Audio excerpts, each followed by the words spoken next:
வணக்கம். நான் உங்கள் அன்பான சயின்டிபிக் வேதிக் அஸ்ட்ராலஜர் அஸ்ட்ரோ ரஞ்சி பேசுகிறேன்.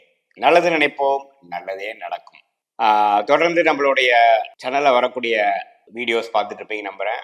அறிவியல் சார்ந்த ஜோதிட கருத்துக்கள், அதாவது சயின்டிபிக் வேதிக் அஸ்ட்ராலஜி முறையில எந்த விதத்திலும் நம்ம மிகைப்படுத்தாமல், எக்ஸாகரேட் பண்ணாமல், பரிகாரங்கள் மற்ற வேற மூட நம்பிக்கைக்குள்ள போகாமல், அந்த சாஸ்திரம் என்ன சொல்கிறது, கர்மா எப்படி செயல்படுகிறது, போன ஜென்மத்தில் செய்த பாவ புண்ணியங்கள் இந்த பிறவியில் நம் கண் முன்னாடி சாதகமான சம்பவங்களாகவும் சாதகமற்ற சம்பவங்களாகவும் வாழ்க்கை சம்பவங்களாகவும் நம்மளுடைய ஜாதகப்படி கோச்சாரப்படி எப்படி சம்பவங்கள் உருவெடுக்கிறதுங்கிறது அந்த ஒளி தத்துவம் அடிப்படையில உண்மையான ஜோதிட அறிவியல் சார்ந்த இந்திய வேத ஜோதிட முறையில நம்ம பார்த்து கொண்டிருக்கிறோம்.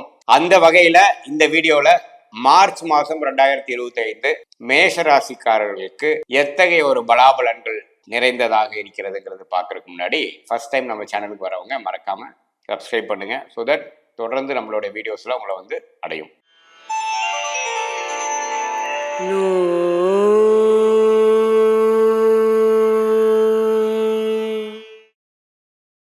2025 மார்ச் மாதம் சிம்மராசிக்காரர்கள் எப்படி இருக்க போகுதுன்னு பார்க்கும் பொழுது, அதுக்கு முன்னாடி ஆண்டு கிரகம் என்று சொல்லப்படுகிற குரு 10ஆம் இடத்திலும், அதே சமயத்தில் ராகு 2ஆம் இடத்திலும், ராகு 8ஆம் இடத்திலும், கேது 2ஆம் இடத்திலும் நீடித்திருக்கிறார். கேது குருவின் பார்வையில் இருக்கிறார்.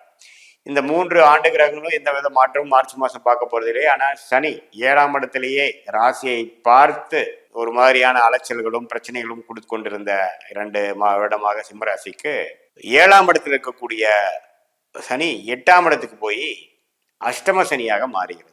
இப்போ அது பார்த்தீங்கன்னா ஒரு வேற மாதிரி ஒரு சில அமைப்புகள், சில விஷயங்கள் அவ்வளோ எதிர்பார்த்த விஷயங்கள் கொஞ்சம் வேற மாதிரி நடக்கிற விஷயங்கள், அது மாதிரி அமைப்பு கொடுக்கறதா அஷ்டம சனி. ஸோ அதுக்கு வேணுங்கிற சில விஷயங்கள்லாம் இந்த மாதம் நடக்கக்கூடிய அமைப்புகள். ஏன்னா மார்ச் 29ஆம் தேதி அஷ்டம சனி ஸ்டார்ட் ஆகக்கூடிய அமைப்புகள் இருக்கு மாதத்தின் இறுதியில. ஸோ அதே சமயத்தில் 8ஆம் இடம்ன்ற இருக்கிற இடத்துல போய் புதன், சுக்கிரன், ராகு, சூரியனே மார்ச் 15ஆம் தேதி போய் மாறக்கூடிய அமைப்புகள் இருக்கிறது. ஸோ மார்ச் ஃபர்ஸ்ட் ஹாஃப் பார்த்தீங்கன்னா முதல் 2 வாரம் ஓரளவுக்கு நமக்கு வேணுங்கிற விஷயங்கள்லாம் சாதிச்சுக்கணும், முடிச்சுக்கணும், போஸ்ட்போன் பண்ணாமல் பண்ணிக்கணும். ஏன்னா மார்ச் 15க்கு அப்புறம் பார்த்தீங்கன்னா சூரியன், ராகு, சுக்கிரன், புதன் எல்லா கிரகமும் 8ஆம் இடத்துல இருக்கும் பொழுது கொஞ்சம் சில விஷயங்கள் நமக்கு நம்ம எதிர்பார்த்த விஷயங்கள் கொஞ்சம் இழுபறியா போகிறது.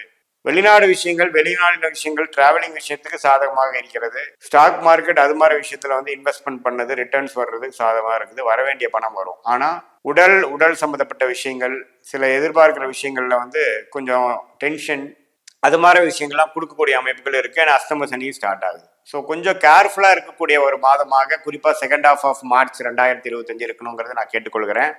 ஏன்னா சூரியனே 8ஆம் இடத்துல மறைகிறார், ராசி அதிபதியே மறைகிறார், ராகுவோட சேர்கிறார், சனியும் அங்கே போய் சேர்றாங்க. ஸோ முழுக்க அஷ்டம சனி ஸ்டார்டிங் ஆகிற டைம்லேயே ஒரு 4 கிரகம் 5 கிரகம் 8ல் போகும் பொழுது, வண்டி வாகனம் போக்குவரத்தில் போகும் பொழுது, இரவு நேரம் டிராவல் பண்ணும் பொழுது, உங்களுடைய உடைமைகளை பார்க்கக்கூடிய அமைப்பில் இருக்கிறப்போ எல்லாமே கேர்ஃபுல்லாக இருக்கணும், அஜாக்கிரதையாக இருக்கக்கூடாது, யாரையும் நம்பி ஒரு விஷயத்தை பண்ணக்கூடாது.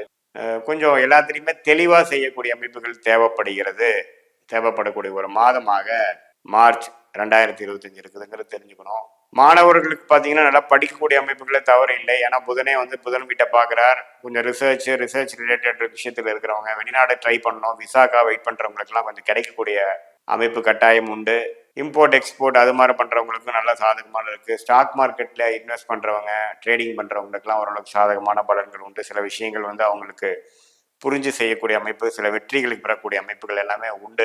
பட் நேரடி ஆன விஷயம் தொழிலில் இருக்கிறவங்க பார்த்தீங்கன்னா ஆட்களை வச்சு மேனேஜ் பண்ணுறவங்க, வேலையில் இருக்கிறவங்க, அவங்களுக்குலாம் கொஞ்சம் சில மாற்றங்கள் நம்ம எதிர்பார்க்காத சில மாற்றங்களும், எதிர்பார்க்குற விஷயங்கள் கொஞ்சம் ரொம்ப லேட்டாக வரக்கூடிய அமைப்புகளும், இழுபறியா இருக்கக்கூடிய அமைப்புகளும் சிம்மராசிக்காரர்களுக்கு காட்டுகிறது இருக்குதுன்னு தெரிஞ்சுக்கணும். பட் என்னதான் இருந்தாலும் குரு 10ஆம் இடத்துல 2ஆம் இடத்தை பார்க்குது, ஒரு நல்ல விஷயம். 4ஆம் இடத்தை பார்க்கிறார், 6ஆம் இடத்தை பார்க்கிறார். ஸோ கொஞ்சம் சாதகமான விஷயங்கள். முதல் ஹாஃப் ஓரளவுக்கு நல்ல சாதகமான விஷயங்களாக இருந்தாலும் செகண்ட் ஹாஃப் கொஞ்சம் கேர்ஃபுல்லாக உடம்பு சார்ந்த விஷயங்கள், மனம் சார்ந்த விஷயங்கள், உறவுகள் சார்ந்த விஷயங்கள், டிராவலிங் எல்லா விஷயத்துலையும் கொஞ்சம் கேர்ஃபுல்லாக இருக்கணுங்கிறது கேட்டுக்கொள்ளப்படுகிறது. இது ஒரு பொதுவான பலன்களே தவிர உங்களுடைய ஜென்ம ஜாதகத்துல தசாபுக்திகள் எப்படி போய் கொண்டு இருக்கிறது, நீங்க என்ன லக்னத்துல பிறந்தீங்க, லக்னாதிபதி எப்படி இருக்கிறார், தசநாதன் புக்திநாதன் வந்து கோச்சாரத்தில் எப்படி இருக்கிறார், இதெல்லாம் ஒருங்கிணைத்து பார்க்கும் பொழுது ப்ரெசன்ட் கரண்ட் சுச்சுவேஷன் எப்படி இருக்கு, லாங் டேர்ம் ஃபியூச்சர் என்ன, ஷார்ட் டேர்ம் ஃபியூச்சர் என்ன, எத்தகைய மாற்றத்தை நாம வந்து வாழ்க்கையில கொண்டு வரலாம், எப்போ நடக்கும், எது எப்படி நடக்கும், நம்ம டைரக்ஷன் எப்படி போகுதுங்கிறதெல்லாம் ஒரு துல்லியமான பலன்கள் வந்து நம்ம சயின்டிஃபிக் வேதிக் அஸ்ட்ராலஜி முறையில் கண்டிப்பாக பார்க்கலாங்கிறது தெரிஞ்சுக்கலாம். இது வந்து ஒரு பொதுவான பலன்கள் தான். நம்ம தசாபுக்திகள் சிறப்பாக போகும் பட்சத்தில் நான் சொன்ன பலன்கள் நல்ல பலன்கள் அதிகமாகவும், தசாபுக்திகள் சுமாராக போகும் பட்சத்தில் நான் சொன்ன சாதகமற்ற பலன்கள் கொஞ்சம் அதிகமாகவும் இருக்குங்கிறது நீங்கள் புரிஞ்சுக்கணும். மீண்டும் மற்றொரு காணொலியில் சந்திப்போம். நன்றி, வணக்கம்.